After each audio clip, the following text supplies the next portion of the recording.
오늘은 하나님의 기말고사 그런 제목으로 말씀 나누기 원합니다. 은혜와 축복의 귀한 시간 되어지기를 소망합니다.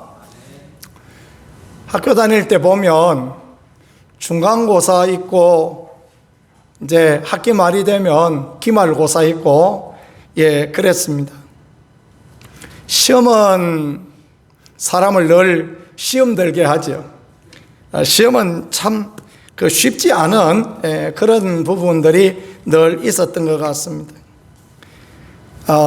시험 때가 되면 머리 싸고 열심히 공부하는 친구들도 있고, 또 평상시처럼 늘 잘 때 자고 그러는 친구도 있고요.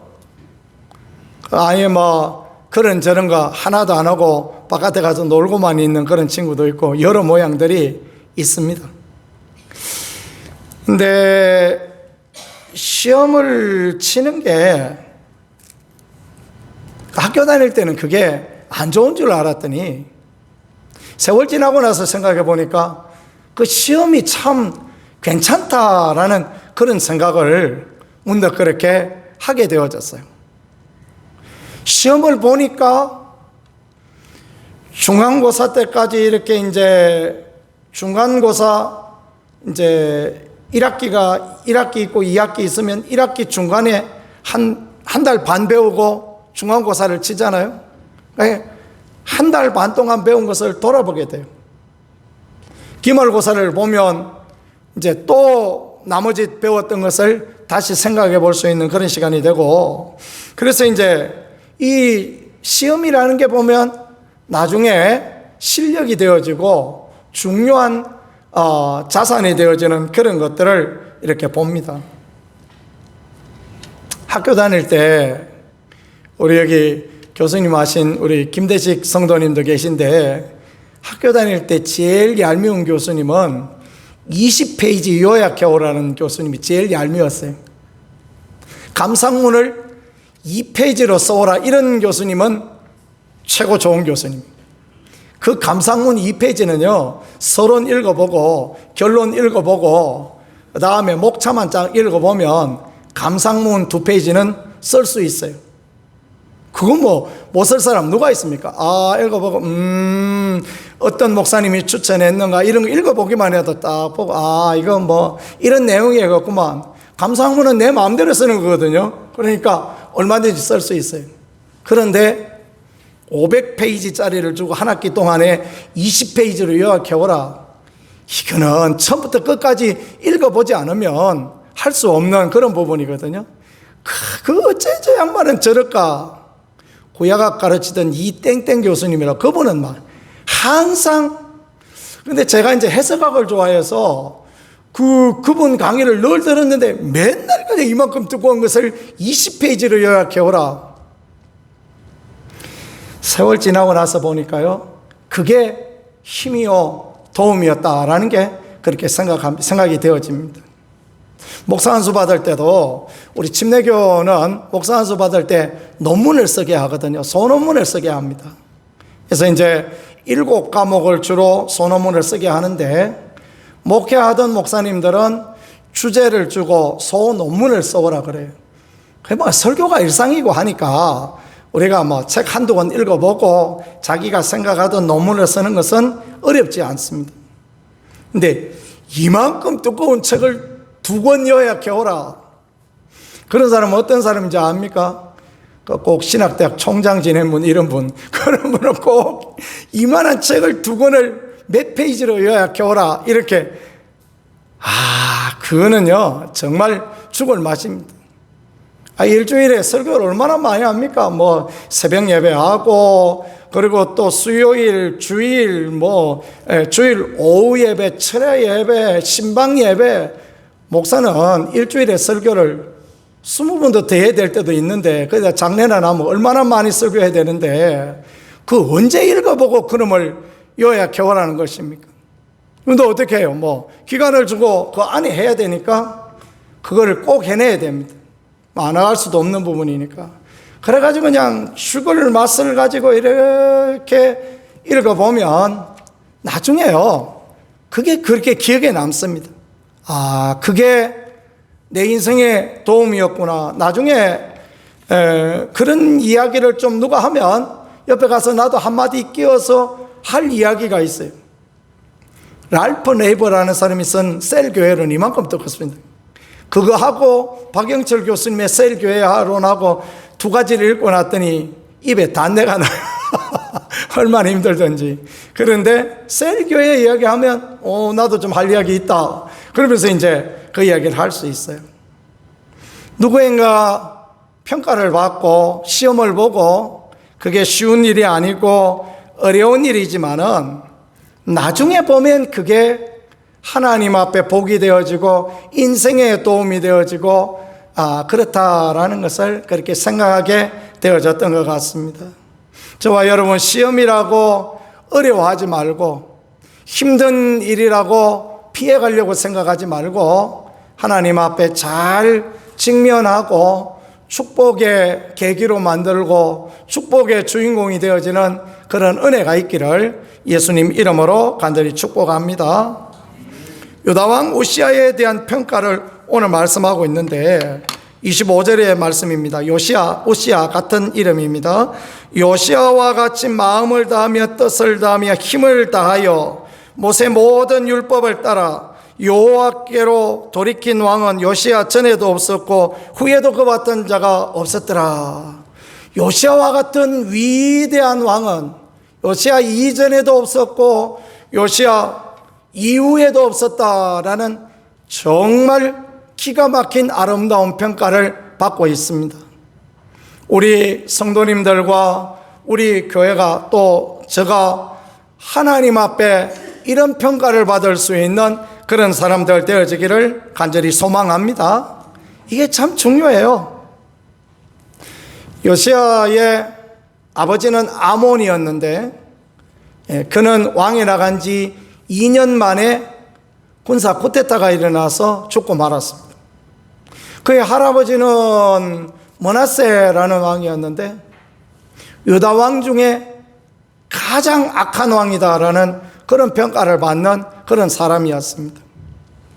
므낫세부터 시작해 보면, 할아버지부터 시작해 보면 55년간 얼마나 오랫동안 통치하였습니까? 그죠? 정말 유다 역사에 가장 오랫동안 통치하였던 왕. 그런데 말입니다. 이 므낫세는 하나님 앞에 악한 왕이다라는 평가를 받았습니다. 왜냐하면 그는 하나님의 성전에다가 바알을 세우고 아세라를 세우고 하늘의 일월 성신을 위하여서 제단을 만들고 세상 말로 하면 별 희한한 짓을 하나님 앞에 했던 그런 사람이라는 거예요. 왜요?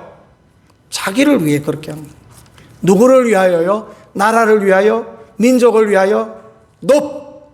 자기를 위하여서. 우상숭배는 누구를 위하여 하느냐 하면 자기를 위하여 하는 거예요. 심지어 요시아 입에 배있네. 므낫세는 어떤 사람이었냐면 자기 아들을 잡아서 하나님께 드린 게 아니죠. 우상에게, 몰렉신에게 제사를 지내던 사람. 이게 도대체 있을 수 없는 그런 일이지 않습니까? 그런데 자기 잘 되려고 그렇게 하였다라는 거예요. 하나님께서 이 므낫세에 대하여서 55년을 참으셨습니다. 왜 그렇게 하셨을까요? 하나님은 이렇게 악한 왕, 하나님 앞에 이런 평가를 받는 왕이지만 그래도 회개하고 돌이키고 하나님의 은혜 가운데 돌아올 사람이 될 것이라는 것을 잘 알고 계셨기 때문에 하나님은 55년간 길이 참고 또 참고 또 참고 그렇게 하셨다라는 것을 성경이 우리에게 보여주고 있는 것입니다. 오늘 우리도 마찬가지입니다. 오늘 우리도 하나님께서 오래 참아주시니까 오늘 이렇게 하나님 앞에 살고 있는 것이죠. 이 므낫세는 올바른 길을 가지 않으니까 하나님 앞에 매를 맞습니다. 그래서 아수르 왕이 쳐들어와서 온 나라가 다 점령되어지고 므낫세는 벌거벗겨져서 끌려가서 저 바벨론 나라의 포로를 갑니다. 이 바벨론 포로, 그때 그 후대에 나오는 바벨론 포로가 아니고 므낫세 왕이 바벨론 포로로 끌려가요.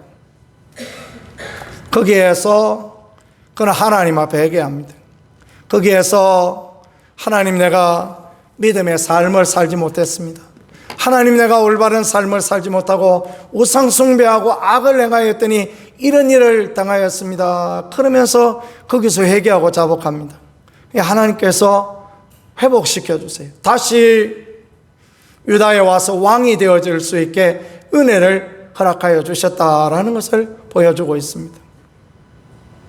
요시야의 아버지 아몬은 25살에 왕이 되었는데 2년 동안 왕이 되고 난 뒤에 반역을 일으켜서 죽습니다. 왜 그랬는가 하니까 그가 그 아버지 므낫세가 회개하고 그러면서 다 치웠던 것을 다시 끌어다가 자기를 위하여 우상 숭배를 해요. 그러니까 하나님께서 막아주시지 않습니다. 그 신하들이 일어나서 군사 정변을 일으키는데 아몬이 죽도록 그냥 놔두셔버립니다. 하나님이 버린 자는 이런 자인 거예요. 하나님이 막아주시지 않고 도와주시지 않으면 하나님 버린 자 아닙니까? 그러니까 그는 왕한 지 2년 만에 죽게 되어졌습니다. 요시야는 8살에 왕이 되어졌습니다. 요시야는 나이 어린 왕이었지만 마음의 결심을 합니다. 나는 아버지같이 살지 않으리라.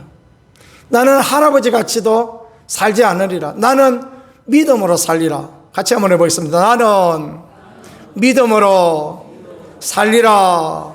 아멘. 나는 믿음으로 살리라.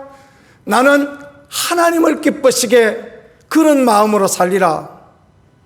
그래서 8살의 왕이 되어서 그가 이제 8년이 지나고 그럴 때 어떤 일들을 하느냐 하면요, 바알신, 아세라신, 그 신에게 절하고 경배하였던 그것들을 전부 다 갖다 부숴버립니다. 성년의 나이가 되었을 때, 자기 스스로 정치를 하게 되어졌을 때, 섭정을 받지 아니하고 자기 의지로 결단하였을 때 그 모든 것을 갖다 버립니다. 그런 일들을 하고 그 다음에 무너진 성전을 수리하고, 그러니까 하나님께서 은혜를 베풀어 주시는데 성전 안에서 하나님의 말씀을 발견하게 하세요.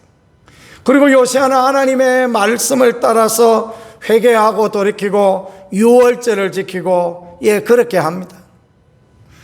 유다에 고질병이 있었는데 산당을 없애지 못했다라는 거예요. 그 누구도 산당을 없애지 못했습니다. 산당을 없앴던 유일한 왕 요시야 왕입니다. 북왕국 이스라엘의 왕들이 내려오면서 그 누구도 손대지 못했던 게 있었어요. 느밧의 아들 여로보암이 베델관에 쌓은 금송아지 우상이었습니다. 근데 요시야는 그것들을 전부 없애버립니다. 남쪽의 산당도 없애고 북쪽의 금송아지도 없애고 심지어 신저, 판자, 박수, 무당 모두 다 없애버리고 하나님 앞에 유월절을 지키고 과거의 은혜 가운데 역사하셨던 하나님을 기억하게 하는 그런 일을 했어요.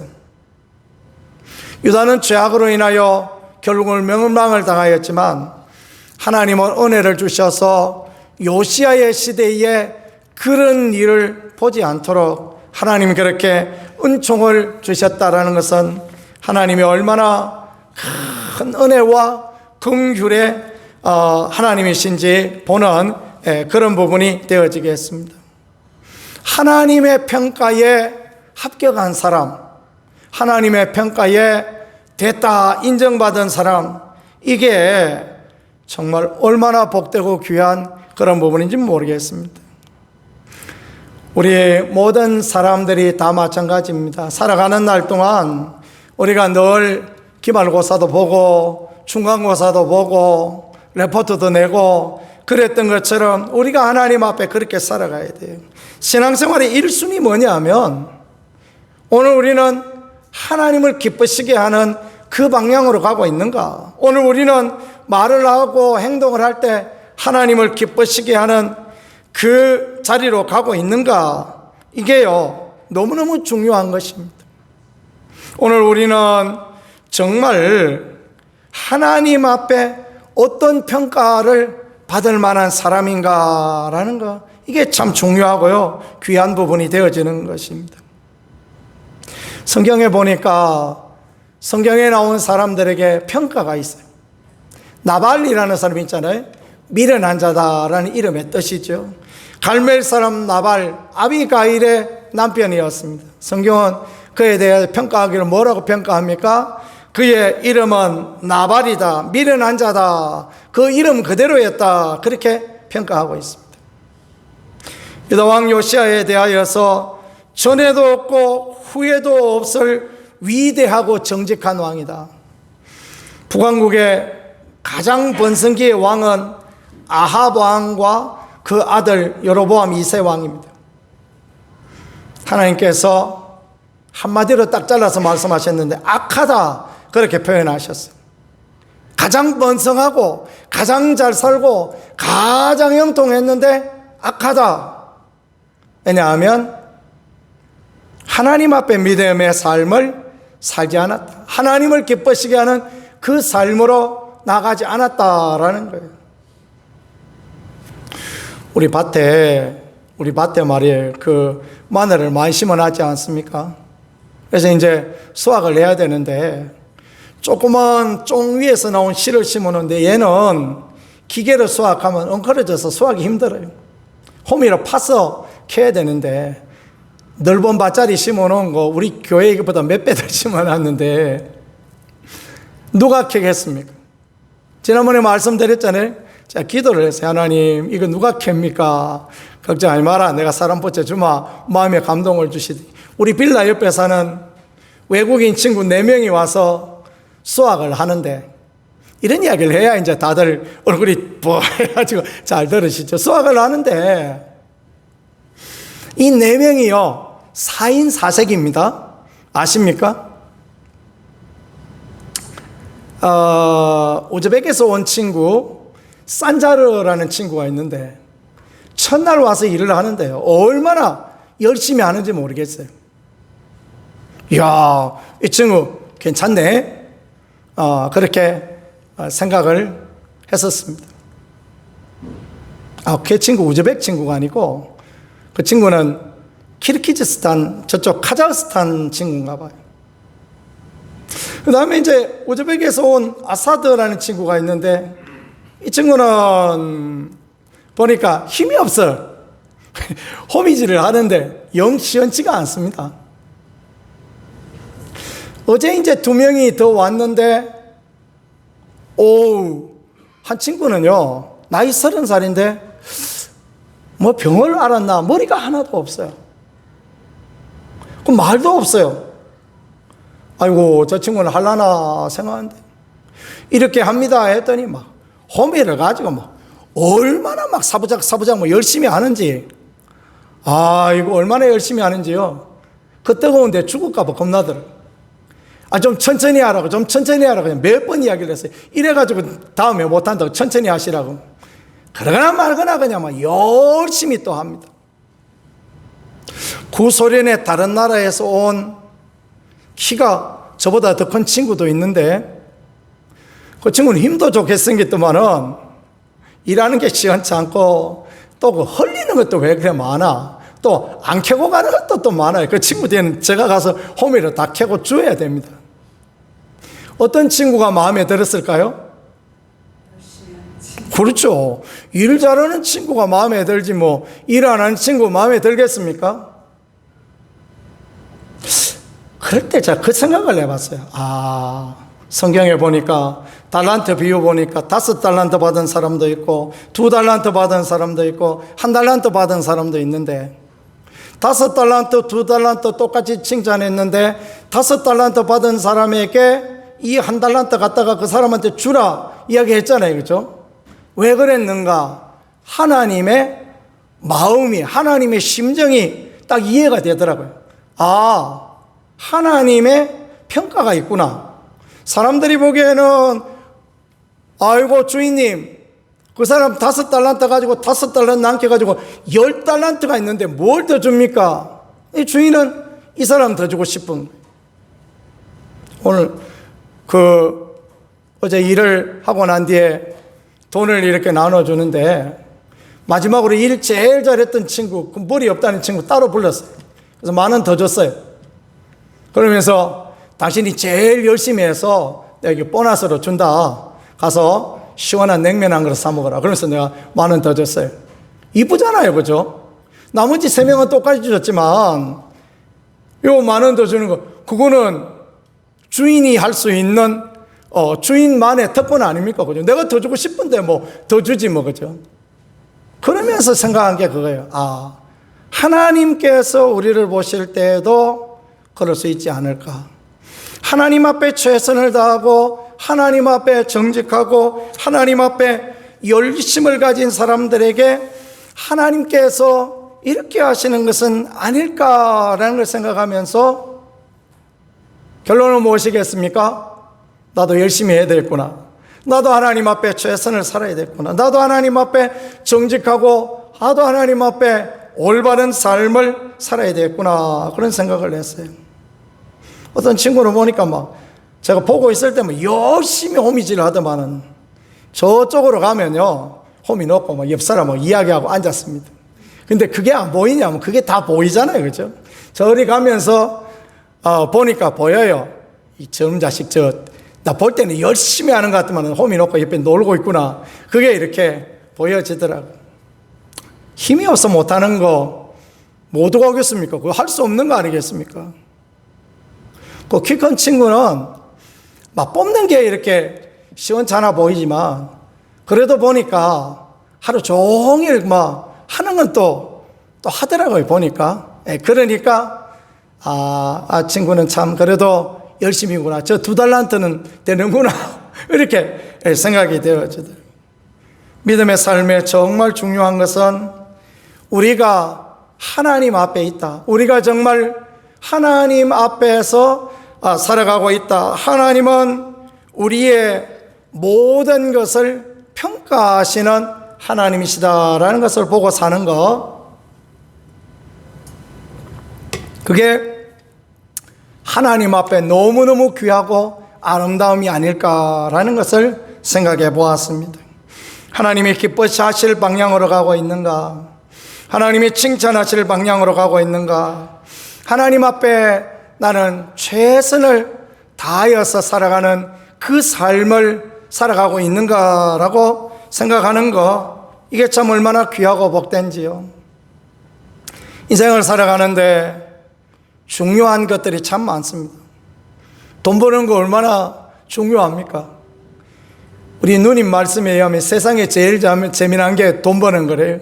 돈 벌어서 차곡차곡 쌓아 놓는 거 얼마나 중요하고 귀한 일이고, 또 그러면 사람들이 얼마나 또 가지면 또 사람들이 함부로 대하지도 않고 얼마나 중요합니까? 선거하는데 누가 선출되어지는가라는 것도 굉장히 중요한 그런 부분이 되어집니다. 정치 성향도 중요해요. 그가 어떤 마인드를 가지고 어느 방향으로 가고 있는가라는 것도 굉장히 중요한 그런 부분이 되어지겠습니다. 근데 성경이 또 하나님이 평가하시는 건 무언가, 그 하나님 앞에 어떻게 살았는가, 그 하나님 앞에 어떤 방향을 가지고 있는가, 그가 어떻게 하나님 앞에 정직하고 하나님 앞에 믿음의 삶을 살았는가, 이게 중요한 부분 아니겠습니까?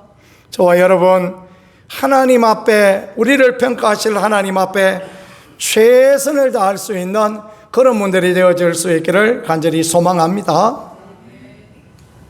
대학에 가면 평가에 2가지 기준이 있어요. 하나는 상대평가입니다.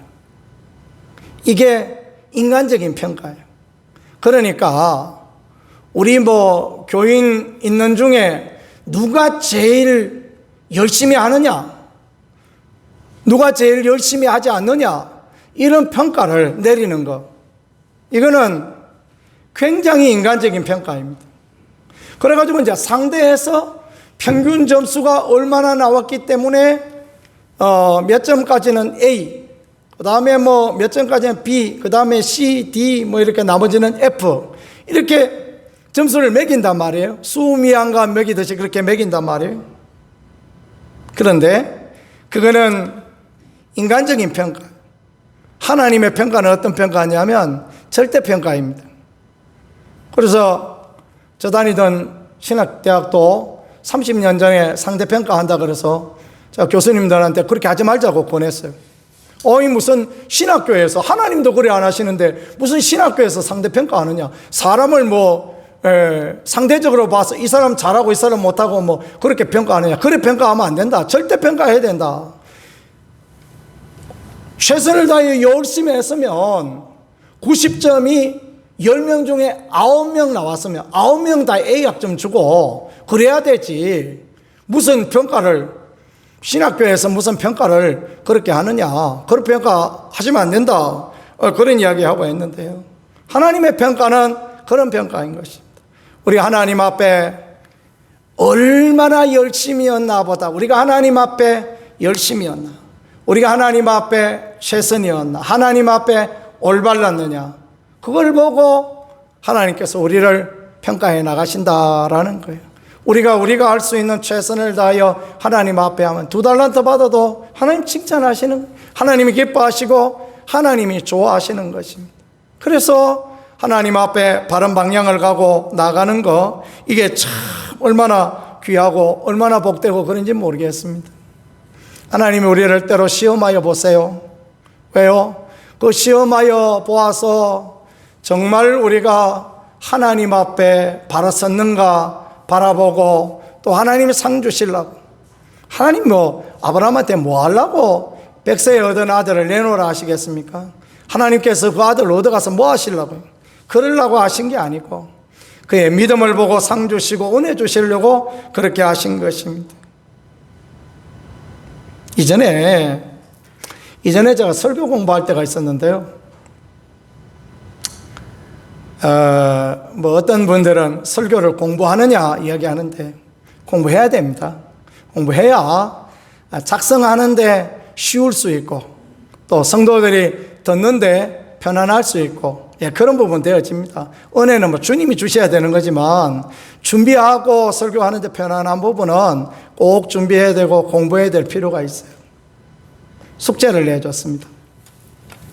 선생님이 어떤 숙제를 내줬냐면, 교회에 가서 새벽 예배 때 무슨 본문이든지 말하라. 그럼 내가 설교해 주겠다. 그래서 이제 적석에서 설교해야 된다. 그게 참 저 같은 돌다리 두들 같은 성격은 힘들거든요. 저는 언제나 주일날 원고를 늘 써가지고 옵니다. 새벽 예배도 원고를 써옵니다. 신방 예배 가도 원고를 꼭 씁니다. 장례 예배 가도 꼭 원고를 써가고, 결혼식에 가도 원고를 써가고, 원고 없으면 안 되는 사람인데 원고 없는 설교를 해보라. 그거 가능할까? 안 가능할 것 같은데 숙제니까 어떻게 해요? 했죠. 그런데요, 되더라고요. 되고 또 기도하고 갔더니 하나님 은혜 주시더라고요. 가을 신방을 갔는데 가을 신방에도 동일한 거 한번 적용시켜 봤습니다. 내가 어떤 말씀을 이 가정에 주는 것이 아니라 이 가정에 필요한 말씀을 골라가지고 나한테 얘기해보라. 내가 설교해 주겠다. 그런 사람 보셨습니까? 한 번도 못 보셨죠? 그래가지고 갔는데 우리 권사님 한 분이 히브리서 11장 27절 말씀을 설교해 주세요. 그러면서 딱 적어서 내놨어요. 히브리서 11장 27절은 한 번 죽는 것은 사람에게 정하신 것이요 그 후에는 심판이 있으리니, 그 말씀 아닙니까? 참 그런 말씀을 내놓은 것도 굉장히 의외고 참 그랬습니다. 그래 잠시 기도하고 그 집에서 설교했습니다. 뭘 설교했냐면 하나님의 정하신 것이 있다.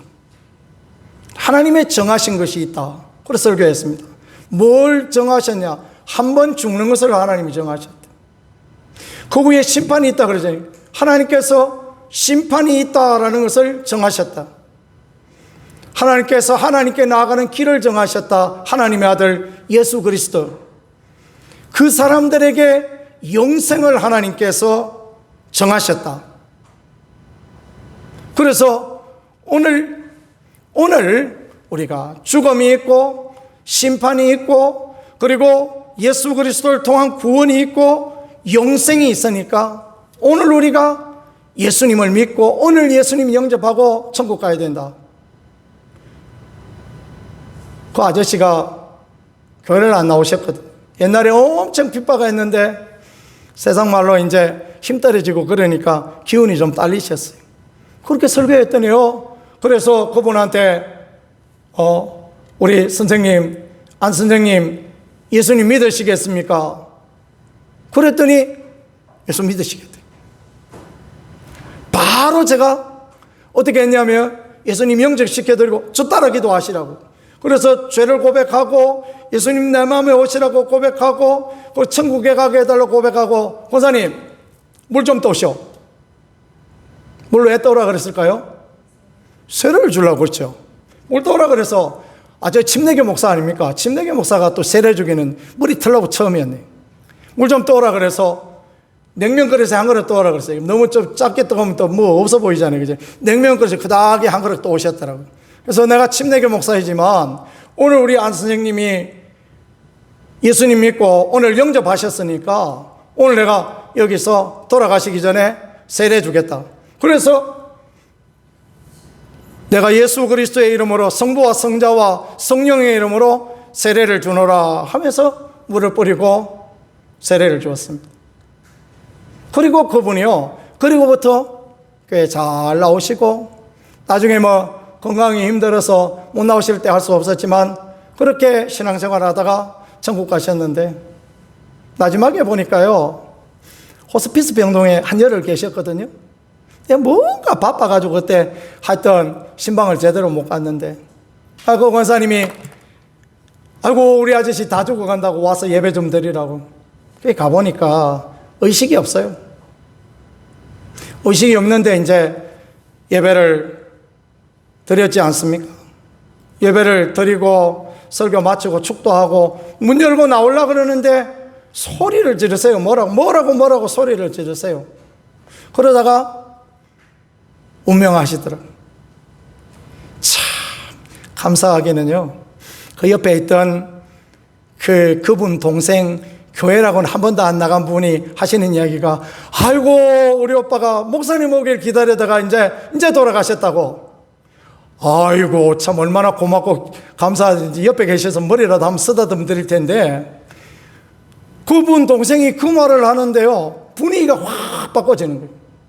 그동안에 막 고 권사님이 목사님 신방 좀 오시지 그런 분위기였는데 분위기가 확 달라지면서 목사님 와서 막 기도하고 예배 드려놨더니 이제 우리 오빠가 편안하게 갔다 이야기를 하는데 아이고 마음이 얼마나 좋던지요. 평가가 있어요.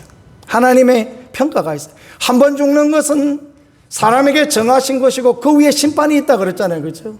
그 심판과 그 예수 그리스도의 십자가와 그 영생의 그리고 그 길이 지금 하나님께서 우리에게 주신 이 자리에서 해야 될 일이다 라는 것을 설교하였더니 하나님 그렇게 은혜 주시고 하나님 그렇게 도와주시더라고요. 성도 여러분, 평가가 있어요. 우리 모두에게 하나님의 평가가 있습니다. 하나님이 우리를 평가하시는데 우리가 어떤 사람인가 그 평가가요. 사람의 눈에도